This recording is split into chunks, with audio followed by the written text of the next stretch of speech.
and drove the car 6 feet forward. The officer then requested the defendant exit the vehicle. The defendant put the vehicle in park, then drive multiple times before finally exiting the vehicle. The defendant was detained upon exiting the vehicle, and the officer relocated to a gas station where the defendant was observed to be dazed and confused and did not realize he had been asleep at the wheel. The defendant was also unable to communicate where he had been or where he was going. The defendant was asked to perform standard field sobriety test, HGN 6 out of 6, walk and turn 5 out of 8, one leg stand 1 out of 4. The defendant was read the DIC and declined to provide a sample. A blood search warrant was signed and executed. I'm going to find that there's probable cause to go forward with the case. Can you look to see if he has any prior DWIs, and does he have a valid Texas driver license? He does have a valid driver's license, Judge, and we did file for the ALR hearing. And then I see he has a dismissed DWI out of Port Bend, but no other DWIs. There's no probable cause in that case. I'm now ordering you, well, the first thing I'm going to do is I ordered you on your first case not to consume alcohol or illegal drugs. You've now picked up a DWI. Guess what happens now? I'm revoking your bond. Judge, I would like to address that. So he does realize that this is a problem at this point, and he has enrolled himself in IOP and does have a meeting this afternoon to do intake for IOP, and I do have that email. I can't show him preferential treatment. It's on any case here. I ordered not to do something. He did it, picked up a new case. You're staying with me. And I'm going to tell you now, if I find that you consume alcohol again, I will put you in a rehab facility myself in the jail. And if you respond well to treatment, it's a minimum of 9 months. Do you understand? Yes, sir. I'm now placing a restriction that you're not to drive any vehicle that doesn't have a guardian interlock on it. You're not to consume alcohol, illegal drugs, and Casey, I'm now going to probably give him a curfew. In the BMV, was he out in the middle of the night? Alex? Please see, Your Honor. I think it was after a bar closed. He was just sleeping in the owner's vehicle. There's one consistent problem, and there's one thing that centers around every single problem that you have. What is that one problem? Right. You and alcohol do not mix. And I don't know what we need to do to get you to realize that, but I don't know. I hope that this is it. If it's not, it's going to be rather lengthy. Maybe that's it. Is it prison? I don't know. But all of the issues center around one thing. And I hope that you now realize this and do what you need to do. Because if you can't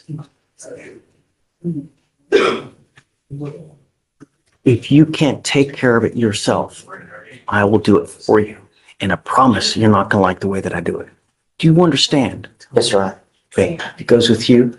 And then when he comes out, or when he does bond out, he's going to have to come back for bond conditions, and then we'll carry it. I have bond conditions today on the non-revoked case, so they'll be active. Okay. And then do we want a device other than the ignition interlock? No, just, what time was? That time that it took place, is the only time the officer gave is when they got the blood samples, and that was at 7 a.m. So sometime prior to 7 a.m. But he doesn't say how long before the blood was actually drawn. What do you think about a curfew? Judge, if I may, he is active military, so he is still reporting to that. They're also looking to get him help. He has enrolled himself in IOP, so he does have a job in the military. I won't put the curfew, but if he picks up a new case. I understand. We had a big conversation, and he's the one that took it upon himself to realize that this was a problem, and he told me that he was going to use his VA benefits to look into the IOP at this point. So he did send me that email that he is confirmed to begin enrollment in IOP. Okay, so on the DWI, just pick whatever date you have. Okay. When he does bond out, he'll get a 7-day setting. Whenever day that you get, just let Ramona know or Victoria, and then we'll give you that day. Just feel free to email them, and then we can carry them. Just put them both on the same day. Okay. All right. I think we addressed his bond. I was going to set it at 5,001. That's what I normally do. Okay. Thank Okay. you, Judge. I Yes, ma'am. appreciate that one. Okay, thanks. Sorry, Ms. Finn. I just filed a revoke and raise. He picked up a murder charge. Yeah. Yes, sir. Wow. This last week. This is the young guy that, he is, How old is this kid? What happened? 17. 17, he picked up a murder case. What happened? From my understanding, it was a weed deal gone wrong. Oh, I read about this, right?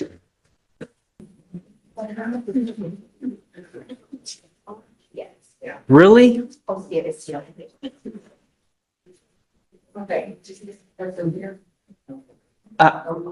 I'm so disappointed, Mr. Jones. I can't tell you how disappointed I am, you know? We've got but one life to live. Just one. You don't get you don't get multiple chances, man. You're not a cat. I'm bringing you out here because we're talking about you, and it's only fair that you hear what's going on. Because you've now picked up the murder case upstairs, the state has asked me to, your bonds are now set on both of your. By this point, we've already seen bond revocations, DWI warnings, and even a murder charge pop up. But here's the bigger question. Are these courtroom restrictions enough to actually stop repeat offenders, or are they just temporary fixes? Cases on your assault and your criminal mischief, they're both set at 5,002. They did not give you a PR bond on those cases, and the state has asked me to revoke and raise those cases because you are a danger to our public. You've not made bond on those cases, so I'm going to deny their request to revoke and raise your bond.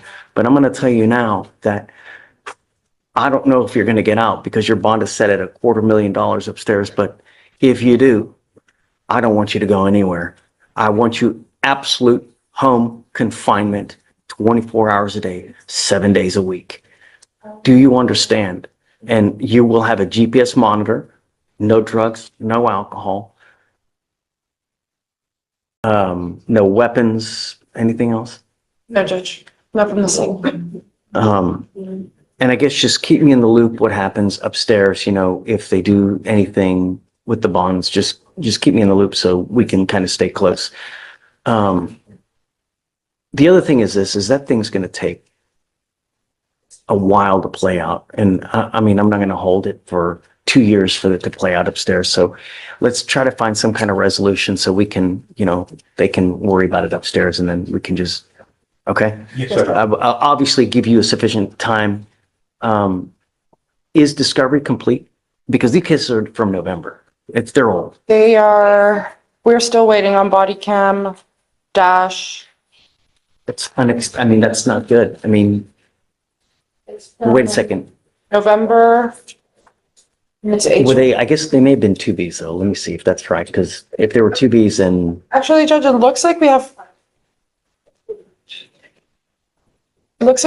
all of the body cam. It wasn't complete. We have the 911 calls.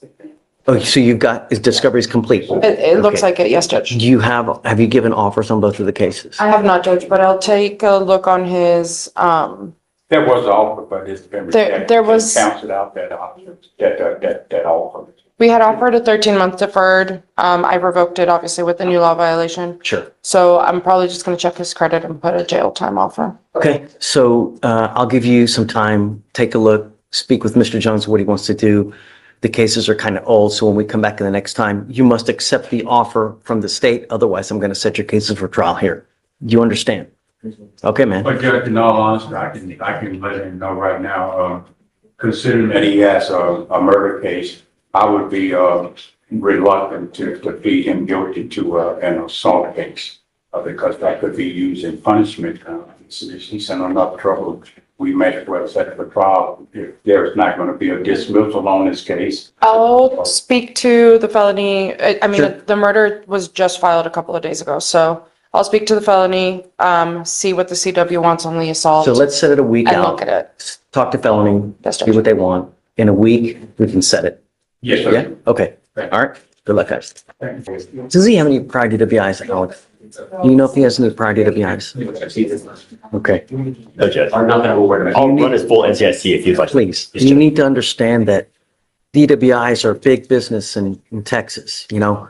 watch the news. Every single day, someone dies from a DWI. That's why they have made the penalty so darn severe. A third DWI, you're looking at prison up to minimum 2 years in prison, a maximum of 10 years in prison.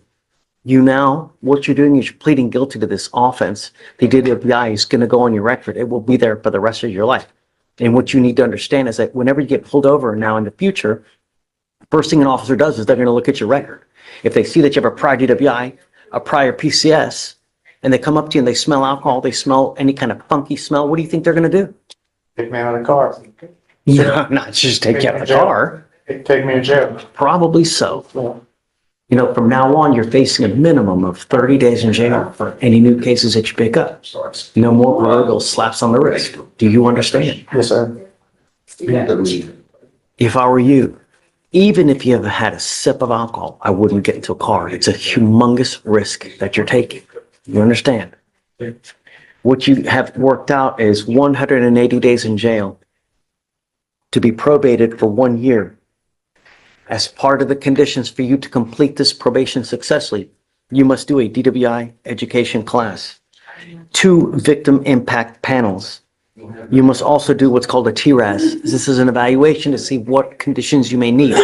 They assess other conditions like, supportive outpatient treatment, intensive outpatient treatment. You must also fulfill those as well. No drugs, no alcohol, guardian interlock, no breath test refusal. What that means is that if you're pulled over in a car, an officer asks you to submit a breath test, you must do it while you're on this probation. If you don't do it, you're in violation. If you violate this, I'm going to issue a warrant for your arrest. I'm going to put you in jail. I'm going to bring you back out. We're going to talk if you violated your probation. If you do, you're looking at 180 days in jail. Do you understand? And so it would also be a minimum of 30 days, and we discussed that. On this case, it would be, so it would be a 30-day minimum. Is he here? So he's doing 30 days as a condition. Sorry, we're pleading to, pleading to the Say it again? Shoot the enhancement. Oh, I see. Right. He is aware that it would be 30 days minimum.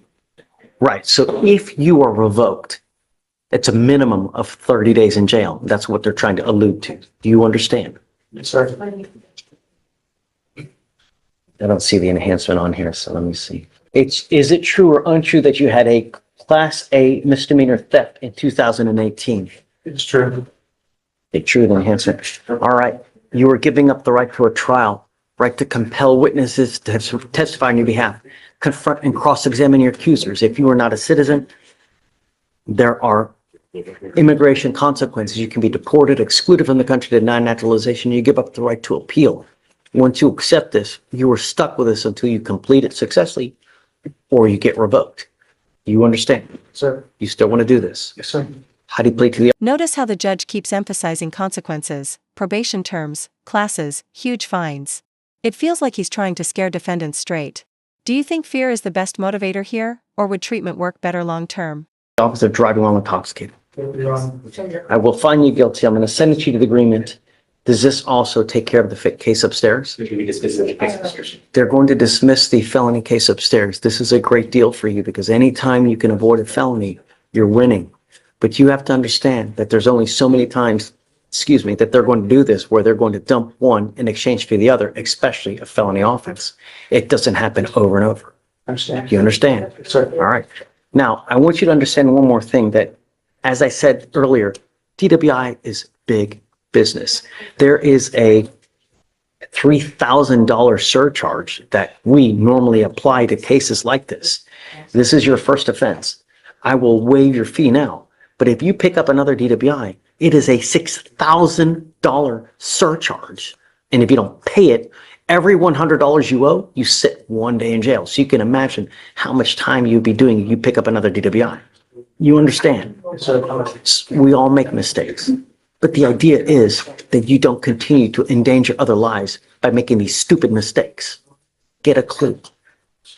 Good luck to you, Mr. Drew. All right. Thanks, Josh. Judge, approaching on Jeremy Fleischer. He's on the jail docket. Okay. He has a felony pending that's on the docket for tomorrow for retaliation out of the same incident. He has not received any bond conditions yet. The complaining witness, we verified that she's moved out of the location, his house, which is what was on the protective order.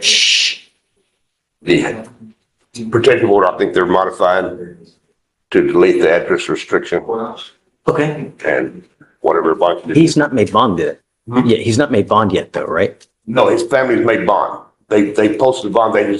They paid the bond. The bonding company hasn't posted the bond because the court date hadn't changed from today yet. He's going to make bond this afternoon. I got it. They're Okay. going to post the bond this So, afternoon. Jeff, do you mind, he's here, right? He is here. Mind bringing up Mr. Frazier, please?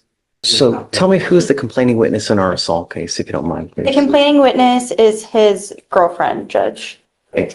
Are we still no contact with this person? No contact, no weapons. Okay. So your lawyer's asking for me to modify conditions of your bond. What's up? There's a protective order that has been issued in this case. So that protective order is still in place. The only thing I'm changing is I'm taking off the residential restriction so that you can go back to this house. Thank you so much, Judge. Everything else sticks. So Roger that. no weapons, no contact with this person. Do not pick up any new cases and just behave yourself. Roger that. You know what I mean? It's not hard, right? What's up? Okay, do you mind printing me out a copy? please? The MOAB on Mr. Frazier so we can modify. The only other thing I'm gonna ask you to do is, you know, it appears from what Carl has told me that your family is going to pony up the money for you to get out. Yes, sir. You gotta comply with the conditions of whatever bonding company that they're doing, because if you don't, they'll surrender the bond and a warrant is gonna issue. You also need to remain in contact with Carl, because if Carl tells me he can't get a hold of you because you're ducking and dodging and you pick up a new case, I'm gonna revoke the bond. You understand? I know you don't play, Judge. Yes, sir. Okay, great. So, you know, right? Okay, so I think we're good. We'll have you put back. I'll give you a copy of the amended order for protection, and then after that, you're good to go. All right. Good luck, Mr. Frazier. Their bond conditions also, or is it just a protective order? Well, yeah, we'll have to make sure that the bond conditions is so that, you As know. long as they reflect it. All right, thank you, Judge. Yeah, okay, thanks, Carl. Good morning, Mr. Black. Morning. So your lawyer is asking me to set you a bond. I don't know. You know, I've never met you before. I have to get to know you in a very, very short time. I need to know several things before we set you a bond. You know, you are an inherent flight risk because you're wanted out of another state for some charge I have no idea for. So we're going to get to know you to see whether we should set you a bond or not. I don't know at this point. So Amy, tell us about Mr. Black. Your Honor, he's wanted out of Rockdale County, Georgia for possessing, displaying false ID with government logo or seal for criminal act, and also a theft by taking of a motor vehicle. State's opposed to a bond at this time. We also see that he has a bond forfeiture in Harris County, and then he also has an open warrant in Kansas for a failure to appear. Furthermore, Did you know that? She just told me when we were waiting on him to come out. we have concerns about how he would even get back, considering his driver license was denied renewal in 2021 due to a failure to appear and driver. Well, but I mean, there are other ways, right? But the more concerning the fact is that he's got an open warrant in a different state as well. What is that for? And how long has that been open? We're only seeing for failure to appear. I saw earlier it was from 2017. So he's It's been been out. open since 2017. Correct. I've never even been there. I'm just telling you what they're saying. They're saying that you have also an open warrant from Kansas from 2017. I can't possibly give you a bond when you're wanted at two different states, one for, that's 6 years ago, man. You know? Have Kansas not put a hold on him? Not that I know of at this time. I can reach out to our central records to find out. That would be good. You know, I would like to know whether they're going to put a hold on him, you know? Has he waived yet? Do you know? He has. Okay, when did he waive? That's correct. Do you know what he's wanted out of Kansas for? Not at this time. Dave was the one who told me. he had So a- let's do this, because the cases that you're wanted out of Georgia, they're not the most egregious. You know, it's a suspended license and then a theft case. It's not the most egregious. My more concerning issue is that you're wanted out of a different state as well. So let's do this. What we can do, let's roll this to tomorrow.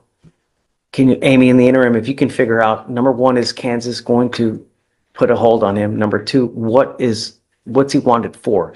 If it's some kind of rinky-dink speeding, then I'm not worried about it. But if it's something serious, then I have issues, especially being that it's 6 years old. So let's do this. It's a no at this point, pending what's going on in Kansas. So let's see what happens there, and then we can bring him back tomorrow and figure out. And I just need more information to be able to make an informed decision at this point. Okay? Do you have any questions? As we reach the end, one theme keeps coming up: accountability.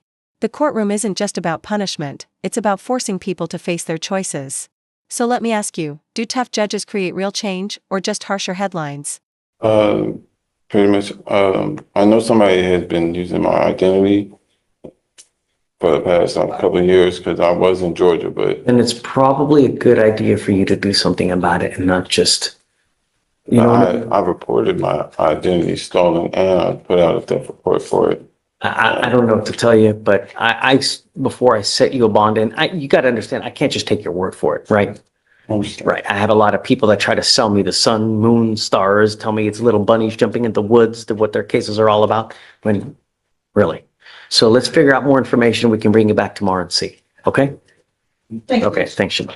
And I also have waivers for Elijah Clark and Alana Gonzalez, who had originally set her a bond, I believe it was like last week. Mother decided that they did not want to put it up. Really? So, Oh, man, that sucks. so we have her waiver. And I'll just sign it. We'll begin. Thanks. Is Gonzalez on the dock today? yes, Set the bond at. $1,500. Hello, Didn't want to make it. I think, no. So when they were going to the bonding company, they kept saying that even if they did it, that she would still want it. They were giving her a hard time. So I suggested that they go put the full amount up at 49 cents a cento. She told me that they were gonna do that. And then she called me, whatever day I sent the email the day before yesterday, indicated that they weren't able to do that, or they didn't want to do that, or whatever the case may be. So she's really just been I sitting there. mean, it's a lot of money, and Because I explained it very clearly the first time I called Judge. It's unfortunate that she had to sit for a week. She could have been gone to Louisiana by now, I Right. believe. yeah. They assured me that they would before I signed the document that day. Okay, guys, thanks. Okay, Willie. Hey, man. Judge, this was we're bringing back from last week. I'd approached about moving his monitor.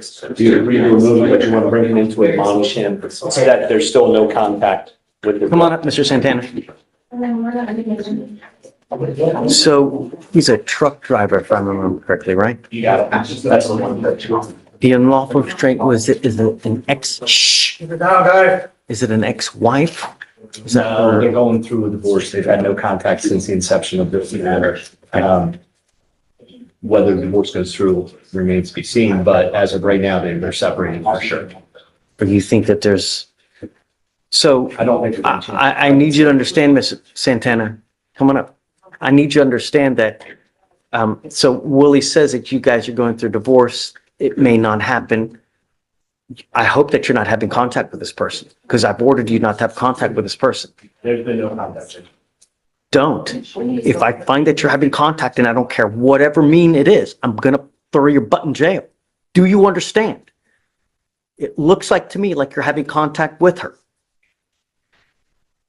Mannerisms are a big tell, Mr. Santana. And your mannerisms tell me that you're having contact with this person. I hope and pray that you're not. Because if I find that you do, I'm gonna light you up. Do you understand? No means no, and I don't care what is going on in your life. I don't know, Willie, because I think he's having contact with her. You Judge, know? there's been, I think in this case, had been things because she's still, my understanding, the state has had contact with her. Well, I don't care if the state has contact. I don't want him to have contact. No, I understand that, but I, through the calls that did not appear, and her agitation level with them is pretty high that it has been. I think that the court would receive no.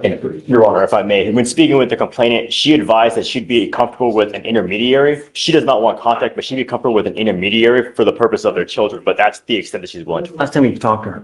So the last time was November and we were unable to get a hold. I can reach out now No. and try right now. Yeah. Yes, Judge. I mean, I want to know that he's not having contact with her before I take that thing off, you know? So let me make sure, and if so, I'll take it off. Yeah, I'm pretty comfortable with it because he's out of town. We'll see. He can't be. There are many other ways that someone can reach. Take a seat in the jury box. They were unable to get in touch with her. And Judge, so given that we're unable to get in touch with her, we're not opposed to removing the GPS. We just No, because we want to keep the no contact, Your Honor. That's the main thing is she wants no contact. We want to respect that. But otherwise, I mean, we don't have any indication she's not getting in contact with us about any further incidents and we can't get a hold of her now. So, how many times have you reached out to her? so we reached out to her. One today. The last time as well, last time he told me I reached out then, and then today I reached out again. I even tried reaching out to her emergency contacts on her driver's license and nobody's answering to get a hold of her.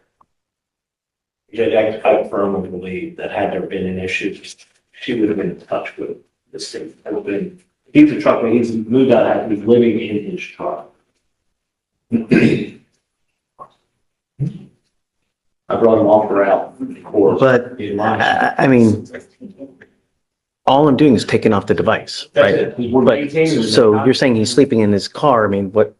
Well, I mean, I brought him off route because I thought this was already agreed to, that we were gonna do this last week and brought him to admonish him to maintain no contact, which he's already been doing. Mr. Santana, come up.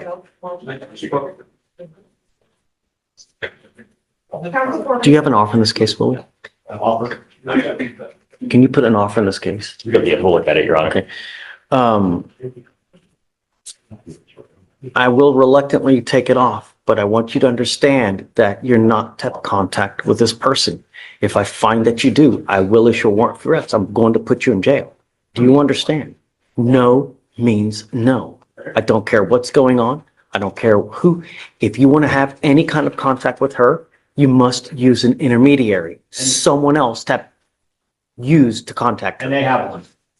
They have an intermediary. Who is it? It's the daughter. Yes, Judge, it's the daughter. Okay. All right, Mr. Santana, good luck. All right.